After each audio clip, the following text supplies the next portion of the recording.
Et ben voilà les amis, la nouvelle émission mensuelle consacrée à la prévention, à la lutte contre le sida. Nous sommes tous là, ça fait déjà 11 mois qu'on est là, Déjà. avec la princesse Stéphanie. Bonsoir Altesse. Bonsoir. Ça va bien? Bien, merci. La forme? Oui. On est tous bien, toute l'équipe est là pratiquement. On a plein d'études qu'un quart des ados sont mal dans leur peau. 1 sur 4. Donc là, comme il y en a 3, bon bah c'est le 4e qui va arriver. Ce sont de grands ados quand même. Ouais, ils ont toujours été mal dans leur peau, les ados de toute C'est pas façon. nouveau. C'est pas nouveau, c'est toujours pas existé. Ça. Enfin, mal de leur peau, ils se cherchent, quoi. Ils se cherchent, c'est normal. Pas Non. forcément mal de leur peau. Mais Princesse, les ados sont un groupe particulièrement... Est-ce que c'est un sujet beaucoup plus sensible quand on fait de la prévention contre le sida comme vous? Est-ce qu'on doit communiquer plus en direction des ados? Je pense oui, parce que c'est eux qui sont aussi l'avenir et qui vont perpétuer. Maintenant, on voit qu'il y a un tel manque de communication entre les ados et leurs parents. Je crois que s'adresser aux ados, c'est leur vie qui commence, leur vie de jeune adulte qui est en jeu. Donc, ils sont peut-être plus à même d'être sensibles au message de prévention et pourquoi pas d'éduquer les parents aussi. Voilà, et puis c'est notre avenir. On se doit de protéger notre avenir et l'avenir de tout le monde. Ce qui me trotte dans la tête quand même, c'est de savoir pourquoi est-ce qu'on devrait voir différemment la sexualité des ados et la sexualité des adultes. Parce que l'un dans l'autre, C'est pas du tout la même. C'est une période différente de la vie où les adolescents se font une nouvelle expérience, découvrent la vie et en l'occurrence découvrent la sexualité. Donc il est certain que l'on ne va pas aborder les questions de prévention de la même façon qu'on l'abordera avec des adultes qui ont déjà une expérience, qui ont peut-être une sexualité affirmée ou en tout cas avec déjà un passé, alors que vous, jeunes, vous cherchez, vous pouvez avoir des craintes, vous pouvez au contraire avoir des espoirs, enfin vous avez des espoirs et tant mieux. C'est important que les parents justement aient ce style de discussion et accompagnent leurs enfants.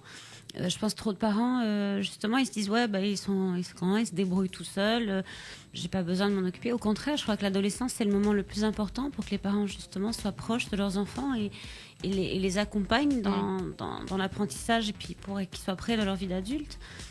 Et justement, de parler de ça ouvertement, je veux dire, il y a trop de parents qui oublient qu'ils ont été ados aussi, comme tu dis, tout le monde y est passé. Ils oublient qu'ils sont passés par là aussi. Et tout d'un coup, non, je veux dire, et ça éviterait peut-être, comme disait Mahler, que des jeunes découvrent la sexualité de manière assez trash, comme tu as dit, par des choses sur Internet ou la pornographie ou quoi. Parce que bon, certes, c'était pas comme ça avant, la génération des parents non plus. Donc je crois que s'il y avait un autre dialogue et c'est pour ça, moi je suis toujours très contente d'avoir nos petits jeunes avec nous parce que c'est beau de voir qu'ils s'intéressent et qu'ils ont des questions à poser et on se doit nous de les aider à trouver des réponses et à les aider parce que eux après vont pouvoir répondre à d'autres ados qui ont aussi peut-être d'autres questions. Et c'est un effet de chaîne et c'est important pour tout le monde, je crois. Pourquoi les mineurs ou les jeunes n'osent pas mettre le préservatif alors qu'ils en ont, on va dire, plein les poches, mais qu'ils n'osent pas mettre... C'est ce que j'ai lu, ouais. Ils osent pas. Toi, tu as des amis, des copains très jeunes qui ont des rapports déjà et qui mettent pas de capote? Non, ils en mettent, mais il y en a qui n'en mettent pas. Qui n'en mettent pas. Ils n'osent pas, enfin je sais pas, peut-être qu'ils savent pas comment le mettre. Ils ont peur que ça se passe pas bien, c'est ça, ouais. Donc, ouais. voilà. Alors, attention, oui, non, c'est vrai. Hein.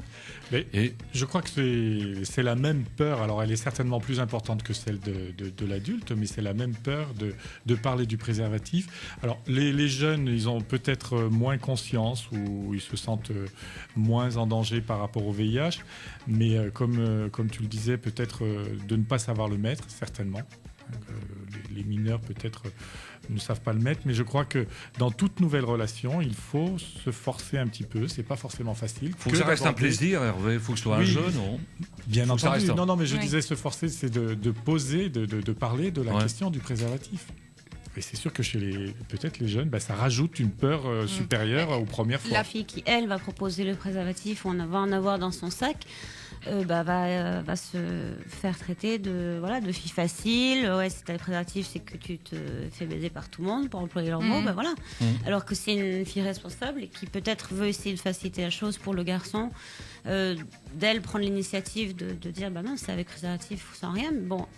c'est difficile aussi parce qu'après on se colle sur une réputation et puis c'est plein de manières de penser qui sont un peu archaïques et c'est vrai qu'il faut dégrossir ça mais c'est pas facile quoi. Je crois que le discours de Léa est très représentatif, c'est-à-dire qu'elle a l'air ouverte, épanouie, tout ça, et visiblement elle est quand même très gênée de parler de préservatifs, de mise en place de préservatifs et ainsi de suite. Donc ça montre, et ça revient à ce qu'on disait tout à l'heure, ça montre qu'on se croit tous, et notamment les jeunes, très informés, notamment par le biais d'Internet et d'autres vecteurs médiatiques, mais en fait, souvent, l'information est mal faite et elle est totalement incomplète. Et on en revient même dans les familles. C'est très bien de parler du sida à table, c'est très bien d'être ouvert, mais encore faut-il que les parents donnent des réponses adéquates aux questions. Parce qu'on le voit très souvent, et notamment quand on passe dans les collèges ou quand on va dans les lycées, il y a quand même un certain nombre de croyances sur les pratiques sexuelles à risque, sur les modalités de transmission du virus. Même chez les jeunes. Mais encore plus chez les jeunes, encore plus chez les jeunes, où on voit que c'est quand même encore 25 ans après, il y a encore pas mal de... Il y a tout à refaire. Voilà, il y a tout à faire ou à refaire. Et comme tu le dis, il faut que ça reste, les premiers rapports amoureux, il faut que ça reste quelque chose de ludique ou d'affectif ou de tout ce que tu veux, mais il ne faut pas que ça débouche sur un drame. Et encore une fois, on l'a dit et redit, ce sont vraiment la tranche d'âge où le sida doit être éradiqué. Et donc, il ne doit pas avoir d'actes sexuels à ces âges-là, et même à tous les âges, sans précaution et sans préservatif. Et puis c'est tout. Fabien, quand tu sors en boîte, tu picoles un peu ? Oui, comme tout le monde. Comme tous les... Ouais, c'est ça le truc. C'est que maintenant, les jeunes, je trouve, qui ne s'amusent plus en boîte sans alcool. J'ai jamais été...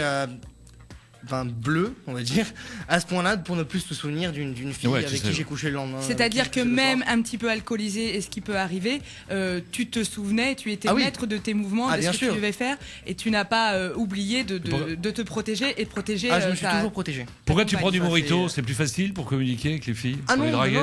Mais quand on sort, on va pas prendre un verre de lait ni un verre d'eau. Je veux mal arriver au bar de la boîte. Bonjour, un verre de lait, moi jus d'orange. Vivre dans un environnement, on est dans une société où ils ont pas grand chose de super positif autour d'eux quoi.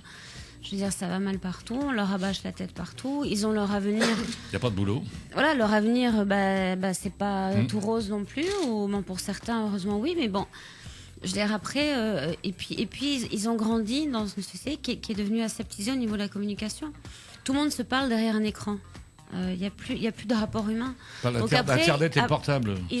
Moi j'en vois, je veux dire ils sont là, ils boivent un café, personne ne se parle et après ils rentrent chez eux et tous ils se parlent par BlackBerry ou sur MSN. Ils s'envoient des mails, ils sont sur Facebook alors qu'ils se sont quittés il y a 5 minutes et ils se sont rien dit. Donc je pense que le fait de se retrouver après en société, c'est-à-dire dans une boîte de nuit ou dans un restaurant, ils ne peuvent que parler aux gens s'ils ne sont plus complètement maîtres d'eux-mêmes, ça les désinhibe parce qu'ils ont pas, c'est comme s'ils remettaient un écran devant eux. Puisqu'ils ont complètement l'habitude de ne parler aux autres qu'à travers ou derrière un écran. Donc pour eux l'alcool c'est comme un autre écran et ils peuvent se permettre de dire plein de choses parce que je suis sûre, moi j'ai une maison pleine d'ados donc je sais de quoi je parle. Ils se disent plus facilement des choses derrière l'écran de leur ordinateur ou de leur portable qu'ils ne diront jamais en face. Donc l'alcool pour eux c'est un écran de plus dans leur vie. C'est un moyen de communiquer et c'est dommage qu'on en arrive là, c'est très triste. Moi, ça me désole. Et bon, j'essaie d'expliquer aux miens qu'il faut avoir des rapports humains et pas avoir peur de parler. Charlotte, est-ce que tu as déjà vu des images est-ce qu'on t'a proposé des images porno sur ton portable et tout ça Non, mais je sais qu'il y a des camarades qui m'ont déjà montré regarde la fille du lycée que je connaissais, regarde ce qu'elle a fait. J'ai déjà vu des filles que je connais de vue, qui sont, collège, lycée, voilà, qui ont des photos seins nus. Ah oui, mais c'était pour son copain. Et en fin de compte, c'est revenu jusqu'à... Et maintenant, ça se balade partout. L'important, c'est d'être ouvert, de ne pas juger ses enfants et de laisser le dialogue. Mais si les enfants n'ont pas obligatoirement envie d'en parler, c'est pas pour ça qu'ils sont anormaux. Ils vont tous penser que s'ils parlent pas à leurs parents, si encore une fois ils sortent pas, s'ils ferment pas les yeux sur le scooter, s'ils vont pas en boîte ce week-end et s'ils se shootent pas, ils sont pas normaux. Non, ils sont normaux. On vous salue les amis, l'émission elle est toute finie. Merci Hervé. Bonsoir. Merci Anna. Merci toute l'école hôtelière qui nous a rejoints. Merci Bruno Taillon. Merci à toute l'équipe de Monaco Info qui nous a filmés. Une émission qu'on retrouve mercredi à 19h30 et sur le câble et sur le site internet de Monaco. Tout à fait. Merci Nico Sassier. Merci ma Christine. Salut Alex. Salut Émilie. Prochaine émission dans un mois. Au revoir Stéphanie. Au revoir. À bientôt.